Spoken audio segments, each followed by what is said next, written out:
Hey Justin, I'm doing this video right as we are watching my daughter play some softball. So looking into how you're throwing, as you set up, you push with that back leg.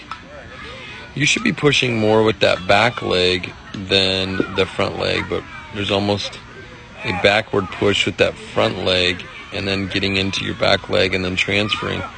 What happens in that process is the back hip comes up quite a bit, and you're below 90 degrees when you squat, and then when you come up, you're up to 114 degrees, and I want it to be below 110.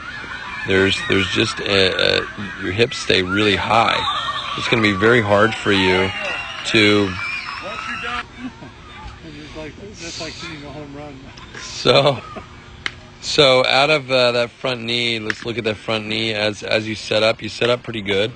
The knee stays stabilized. It looks pretty good into there. I like that. With the extension though, this extension with that leg, about 96 degrees, and I like to be at least over 100, 105. As you go to throw that ball, you haven't thrown the ball yet, and your back leg comes completely off the ground. So I want you to work with power to the back leg. That's one of your weaknesses, is just keeping that back leg on the ground. You should continue to push into release point. The hip should keep rotating. Then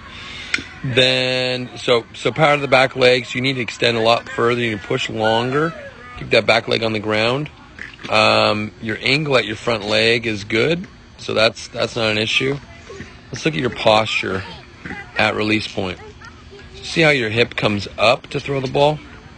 Your head comes completely up, and what I want you to do is go forward. And that posture is at A posture, and it's right here, and you're doing well. I wouldn't say it's a huge weakness right now. We're going to look at stacking. I want you to stay back, that spine back a little bit further. Stacking is an issue where you need to stay back. You can see where your angle of your arms are going downward motion, especially if you're going to throw to second base. That's quite a bit low. It should be, if not, somewhere up in here, at an elevated angle up. So stacking definitely needs to work on that, both lower body and upper body.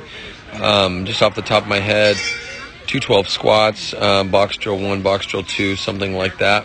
But there's drills online for that.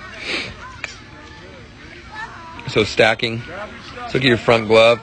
Instead of your front glove, you go long with that front arm, and I want you to stay short. That's a good pinch right there. You pinch well. I want to be a little bit higher if you can. That's going to start the rotation with your front side, and then you're going to come back through that. So front glove, not a huge issue, but something you can look at. This is where we get into the big issue right here. Your back leg's completely off the ground, and when the back leg's completely off the ground, your chest extension doesn't make it. So about 23 degrees, and I need to get to upwards of 50. High 40s. So this upper body needs to rotate forward. So this is that chest extension that I'm talking about. And the reason why your chest extension doesn't happen is because that back leg is completely off the ground. Theoretically, it should come off of like 180 degrees off the hip, and you can see how your back leg's completely off the ground. I mean, that's the issue. That's why your chest isn't going forward. It wants to. So your body has to come up to get that ball out, when it could just efficiently rotate your hips and drive your chest forward, which is way more efficient, but your body finds a way to get the ball out, even though you have those weaknesses in the lower body, but then also the chest extension. So we're going to look at high elbow here. So as you start rotating, I'm going to measure off of both of your shoulders. You do have an elevated elbow. It's a little bit elevated, and what I want you to do is try to fix that. Try to lead with your chest. You can see how your elbow is going to go first before your shoulder. and I want you to go with your chest first. I know that's going to be difficult to fix, but in that high elbow, there's a system of drills to do. If you can do that, that's going to help a ton. So you definitely have a high elbow, and you have what we call an arm fly out. Arm flies out a little bit. It's actually not that bad. It's pretty good. So, as a recap, power to the back leg. We need to extend your legs a little bit further. Front leg is fine. Stacking you need to stay back in a backward motion this way. Front glove needs a little bit of work. That chest extension there, and a high elbow. So if you think about those weaknesses, if you fix at each one of those, it's about 6 miles an hour that you're going to get. And so go through this, take notes on it, and if you have any questions, please let me know. There should be those specific weaknesses listed and a system of drills to do each to fix each weakness. So thanks for tuning in. Thanks for sending this in.